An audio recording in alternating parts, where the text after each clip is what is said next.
Hey guys, I thought I'd do another video considering that I had to rush my last video because social workers were due. I'll talk more about that in another video in a minute, but for now I'm going to have a quick look at what one of my projects because as you guys know I'm going to university in September and my main choice is a university where it's pretty much out in the middle of nowhere. It's beautiful because you've got like an old Georgian house as part of the main campus, and then you've got obviously like gardens and what have you. Um, and it's really lovely, but the only downside is that it gets pretty cold at certain times in the day in the accommodation. I wouldn't be surprised if it gets quite chilly sometimes. Um, so I thought I would start knitting a patched blanket. The thing is I was starting off having like normal sized patches, but then I had some really long ones, some really small ones, and in the end I'm just like, you know what? It's a crazy blanket. What I'm doing is I'm just piecing places where there's room really. So yeah, this is my blanket. Different colours. I've started putting green patches on, green for spring and stuff like that, but unfortunately spring doesn't appear to be turning up in Hampshire at the moment. Well, it's sort of the summer isn't really working the way it should this year, which sucks. I've got a couple of random rainbow patches. Um, I found this in my room when I was cleaning out, which was quite good, so I found some red. I've got some pink and more red, some blue, white, black. I've got loads of colours. It's really cool. Um, And also, I've managed to sew on some of my scout badges. That because when it's scouts, sometimes badges can't stay on your uniform 24/7, and these ones obviously can't. So I've sewn them onto this like a camp blanket almost, so I won't lose stuff.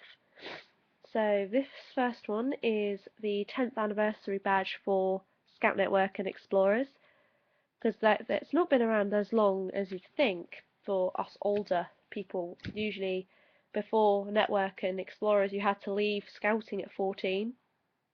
Boo. Unless you decided to become a young leader, which, yeah, boo, it's not as fun.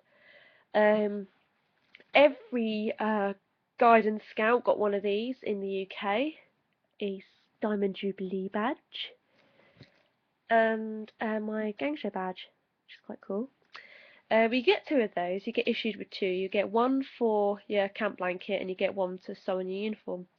And obviously, my other gang show badge will have to be taken off when I go off to university because if I join another network group, it might be a little bit rude to have the Gosport gang show on my uniform, especially if I end up joining the gang show up there.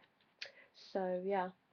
Anyway, enough of that. The reason why I'm talking about this blanket is because the idea of colour coding is really important in paganism and mainly in witchcraft, really, because certain colours can mean different things when you're working with magic.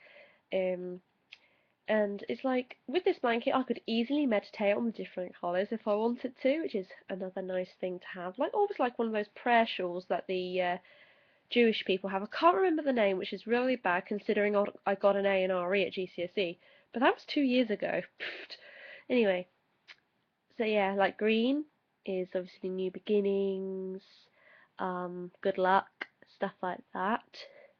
Also can symbolise spring and summer because it's nice. This particular shade of green is quite a nice fresh green, like a pea green or a broccoli green, depending on how you're feeling. But you know, that's quite cool.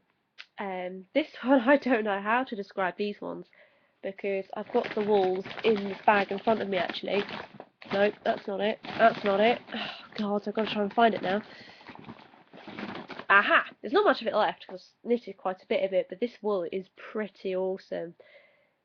So, because it changes colour, so your square will never look the same with this ball of wool, which is quite cool. This is just random. Um, Obviously, white for purity, and it's neutral colour as well, so if you're not sure about what to meditate on, white. Black for the idea of banishing things like bad habits or wicked ex-boyfriends and what have you. Don't worry, I'm not that bad. Um, I'm not sure about pale pink. I just liked the colour. Because when I go wool shopping, I'll just be drawn to a colour. I shop for my wool like I shop for my crystals. So, bit of blue for calm, and a bit of red for some passion and stuff like that. So, yeah, and I'm adding more and more squares to it. I'm adding another green square because I only got one green square at the moment. Um, so that'll be really cool. So yeah, speaking of that, obviously I've got it ready here. And I'll probably talk about the progress of my university blanket as time goes on because I don't know, I just love showing off about my crafty stuff. And you never know, I might even have a go at some. I think I did this before, but I'm going to have another go at it, and that's to do some stripy squares. Rather like the random wool like that, but obviously doing it with separate wool. So I'm going to see how that goes. Um, and you might have noticed as well that none of the squares are the same size because I started worrying about the squares being the same size at the beginning of the project when I was just knitting and leaving the squares unstitched together. But then when I realised that to stitch the squares together, they were all different sizes. So I was like, So then in the end, I was like, you know what? Screw it. It's going to be my crazy quilt because I am a little bit crazy. So yeah, I hope you liked my blanket, and maybe you can suggest another colour for me to pick up, what you reckon would be a cool colour, and blessed be.